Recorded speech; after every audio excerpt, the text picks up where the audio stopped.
non-profit, community-supported organization whose mission it is to identify, protect, and restore the natural resources of the Ausable River for the ecological value and its benefit to human communities. The Ausable River watershed is 512 square miles, and it's right here in northeastern New York, right practically out our back door here at the conference.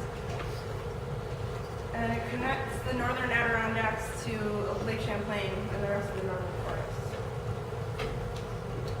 Portions of the river hold designation by the DEC as scenic and also recreational. And there are miles of publicly accessible angling and boating opportunities throughout the length of the river. It's estimated that the river, there's a world-class fly fishing here, and it's estimated that that brings $2.3 million to the region annually. It also supports 4 fly shops and numerous private guides.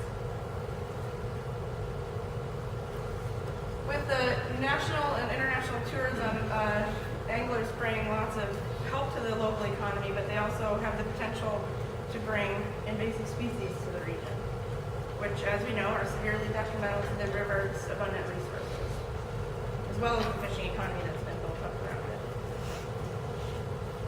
Aquatic invasive species, we've learned a lot about how they affect lakes and ponds in New York State, but it's also an issue for rivers, and there's a different suite of species that are facing rivers. The first of these is didymo, or also known as rock snot. And this is a diatom that was first found in Western North America in the 1980s, and then in New Zealand in around 2000, 2004, and then finally within a day's drive of the Ausable River in 2008 in the Batchill and Connecticut rivers. It's now, there are confirmed sightings of it across New York, Vermont, New Hampshire, Massachusetts, and the province of Quebec. Other species include the New Zealand mud snail, which is not as close at hand, but still a threat. Rusty crayfish and fish diseases. So. Anglers are known to be a major vector of aquatic invasive species in the region.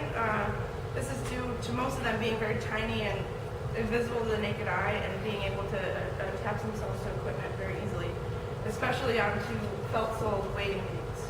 Felt is a very absorbent material, and bugs can grab different organisms and they can get stuck and move on to other rivers. The fishing industry has made great strides in improving their equipment to be in pushing different equipment for anglers, especially rubber-soled wading boots, some that are equipped with spikes for traction in the streams. But it's still up to the anglers to understand the threats and buy the proper gear and implement the proper cleaning methods. The best way, with the boaters, they say clean, dry, drain, and the best options for fishermen are to check their gear, to clean it thoroughly and to let it dry for at least 48 hours is the best amount of time.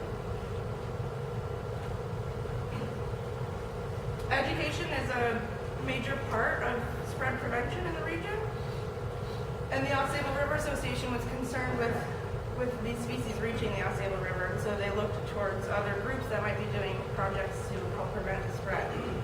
And as we've heard about earlier today with Aaron's presentation and Meg's, there's a boat launch steward program that was started back in 2000 by the Paulson's College Adirondack Watershed Institute, Nature Conservancy, and the Adirondack Hardwood Basin Plant Program to educate boaters about milfoil, to do inspections and help with cleaning demonstrations. This has been a great success, as we know, and it's really been expanded throughout the region, throughout the Adirondacks, throughout New York State over this time. And the steward's main goals are to inspect, educate, and do service work as well. This inspired the Ausable River Association to try to apply these methods to the river itself. And so with support from the Lake Champlain Basin Program and the Nature Conservancy Adirondack chapter, they started a program in 2010 and placed our first steward on the river. The main goal is streamside angler education and trying to reach anglers before they hit the water and intercept them and talk to them about the species and the threats So the river steward is trained every spring with the other boat launch stewards at Pershyn College. And then they come back to the Ausable River Association and get trained by staff and local guides about the river, about river invasives and the different types of cleaning methods used for fishing equipment.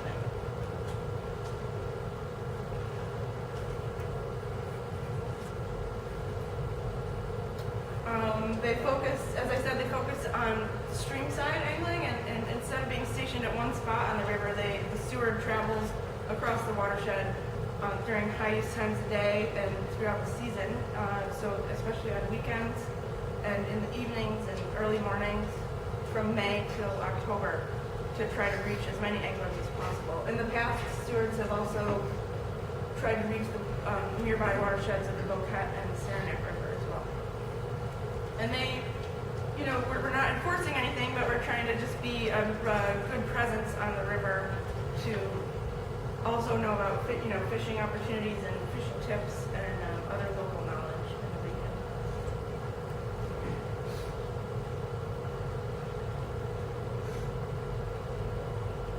Excuse me.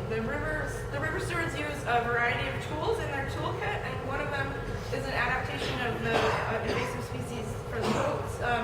It's the Check Clean Dry Tip Strip that was developed in 2010 and adapted and updated this year. And it's a two-sided piece of paper that the angler can walk away from their interaction with the river steward and have information on the threats and on the various cleaning methods steps that they could take to clean their gear.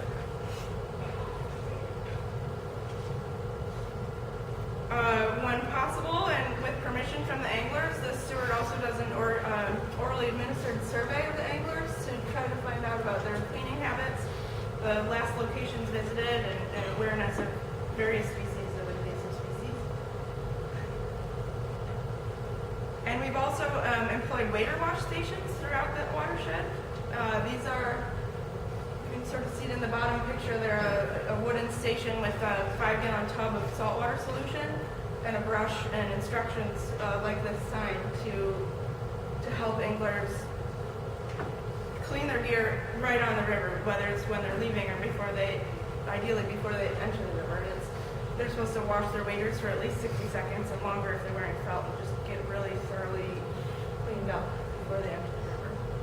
The steward maintains these throughout the season and cleans them. And whenever possible, the steward provides cleaning demonstrations to anglers if they're at these high-use areas. The stewards have also visited multiple retail shops and fly shops and chambers of commerce and the tourist points of entry into the Adirondacks to extend our messages there and to provide our outreach material. They've set up displays. And the early stewards did a wonderful job of educating the staff and the owners of these establishments so that this message is still being given out by the local fly shops and retail shops. They still have our materials, they hand them out, and many anglers are receiving this information before they even hit the water.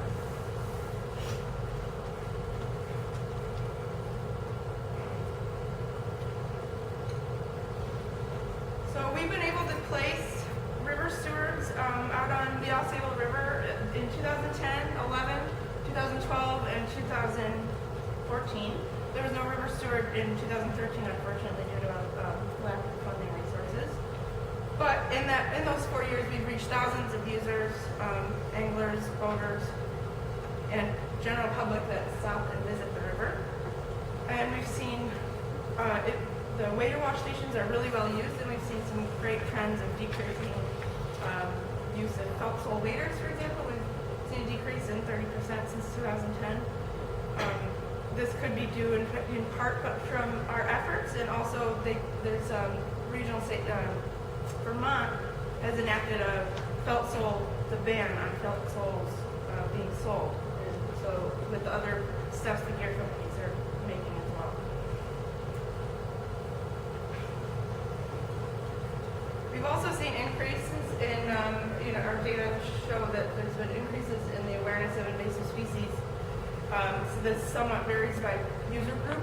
The fly fishermen are really aware of Didmo, And boaters are really aware of the other species that are more prominent on lakes. We also expanded boaters to a different user group in 2012, so that might count for some of the data as well. And we've also seen increases in cleaning trends, and also a few decreases from 2012 to 2014. We're afraid that this might be due to the fact that there was no presence of a river steward on the river in 2013. But close to 70% of fly anglers are taking steps to clean their gear between rivers.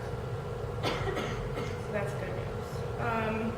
With the increased awareness and the decrease of the use of felt, we're still seeing that not enough people are cleaning their gear, and we've had experiences with folks, knowing that this is a very water-rich state and region. We've had the stewards have met various people over the years that are coming into the watershed and getting ready to fish that came directly from, or recently from, other places where dynamo was spotted or other invasive species were found. And whether or not they had the awareness, they weren't cleaning their gear and they're getting ready to get into the river. In most cases, when the stewards have intercepted these folks, they've been really happy for the information and they take immediate steps to clean their gear. But it's really good to meet up with those people. I met up with a guy who, his boots were still wet. He was on his way up from New York City for the weekend and had stopped at Carrianne Creek down near Saratoga Springs that morning and was getting into the river for the evening fishing, and his boots were still wet. And he did not know that dynamo had been found in Carrianne Creek the year before in his confirmed sightings. So we think that, with experiences like these, there's an incredible value of having a person on the river. And we think it needs to continue. We also think that these are other sightings in New York State of dynamo.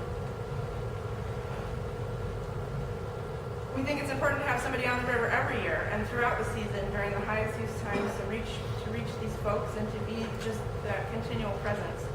We think that increasing our print material and the reach of our printed material would also help, and also we're hoping to work to increase the spread of our digital material so that people can see these things when they're planning their trips to the region. We think it would also be great to apply this information to other fly fishing destinations in the state and work with them on outreach messages. It's also important to adapt our message as new threats emerge or as threats change. We're already facing some of that. Research from earlier this year did hypothesize that dynamo could be actually a native diatom, and it becomes the rock snot blooms due to environmental conditions and possibly linked to climate change.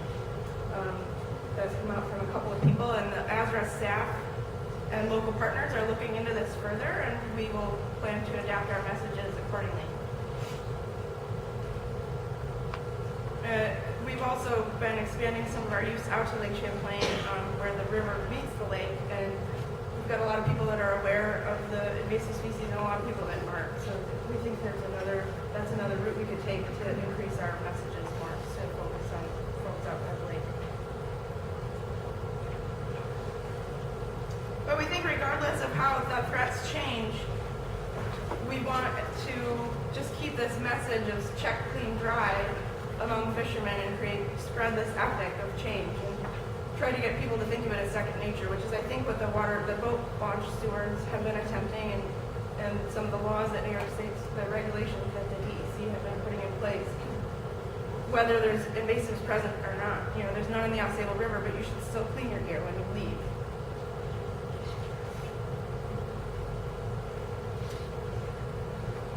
So as I've noted, education is an integral part of spread prevention, and we think our efforts are really paying off in the region, and we hope that we can keep invasives out of the river.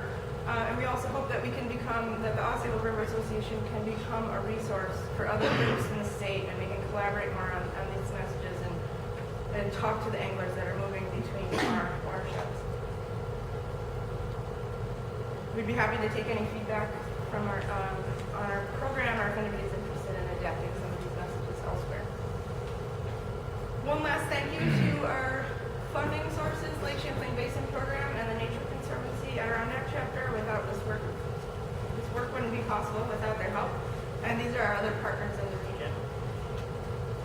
All right, any questions?